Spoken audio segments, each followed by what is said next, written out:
I've been really thinking about what makes a true Christian or like a true follower of Jesus recently.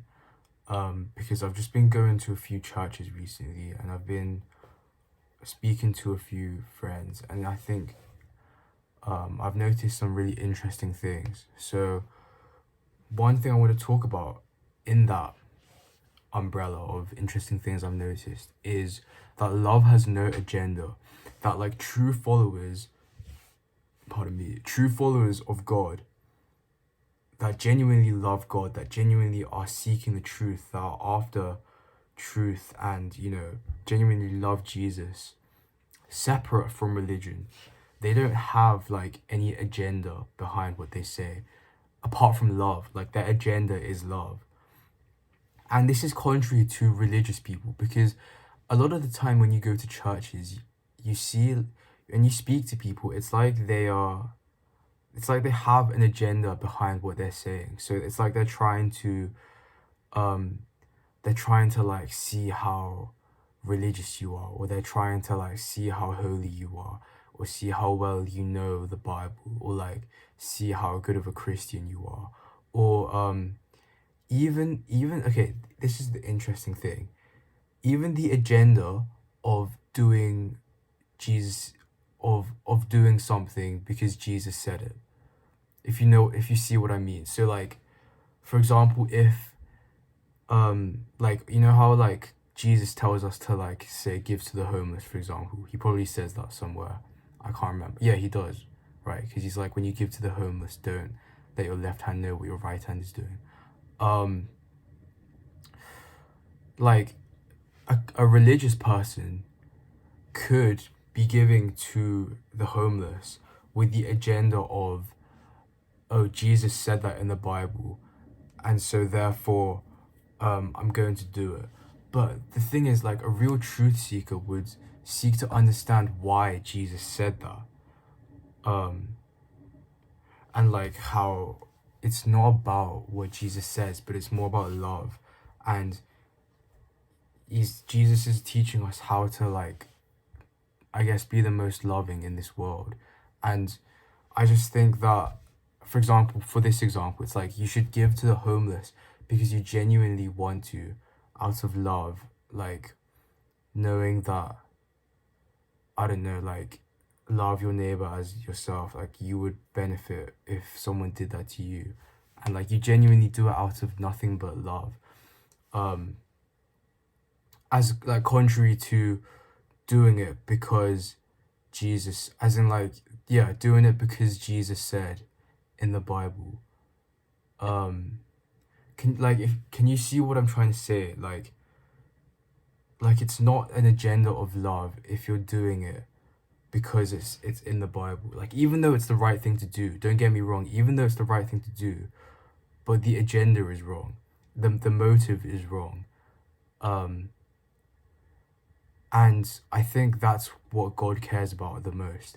God looks at our hearts, our motives, and I think that's what it means when Jesus will say like, away from you, I never knew you. When in the Bible how it says Jesus will, like, people will go to Jesus going like, didn't we prophesy and do miracles in your name? And Jesus would be like, get away from me, I never knew you. I think it comes down to your motive. So why are you doing these things? Are you doing it because of like, are you doing it for any other reason than love? Because if you are, then you're not doing it for Jesus. Like, even if you're doing it for the Jesus in the Bible, like you're not doing it for love. And that's like, Jesus in the Bible would not want you to do something for Jesus in the Bible. He would want you to do it for love, because that is what he taught us to do. That's his two commandments, which he says summarizes God's law. So to summarize, I think to truly follow God and to truly seek the truth, it's to like correct your motives and like the way you look at people and the way you talk to people. Like, are you talking to someone because you're trying to like, I don't know, see how religious they are, or see how good they are or something, or try and like, I don't know, just talking to them with like an own selfish motive? Or are you just talking to them genuinely, just out of love, just like, just out of like a flow state, just like talking to someone because you genuinely just want to talk to them? And this is a super interesting thing.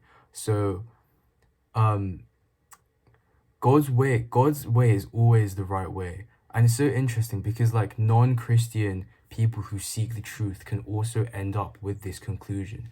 So like for example, Robert Greene, who wrote a lot of interesting books like 48 Laws of Power, Mastery, and he also wrote Art of Seduction. The whole thing about seduction is to like be outward facing and to not try and get something from the other person, in your heart, but rather just be outward facing and just like actually have, just focus on them and let them have your attention. And that apparently is the most seductive thing. And that is the same thing as basically loving them, just genuinely loving them, just genuinely wanting to listen to them for no other reason than just wanting to listen to them and to talk to them and have no motive or agenda behind what you're trying to, say to them or anything like that. And see, this is the thing, because in like Christianity, for example, it's like the religious mindset makes ties your identity into the religion. And so therefore when like when people talk about the religion, it's hard to not suddenly get agenderized, like as in like, yeah, as in like not suddenly like get kind of a little bit defensive about it. Whereas if you instead attach your identity into the truth, which is a different thing, you could kind of see Christianity as like a major vehicle to the truth, but it's not everything. And so therefore you can engage in just actual like objective conversation about Christianity and religion with people, and that will honestly like attract people more to God because they see your genuineness and it's not about like defending what you believe.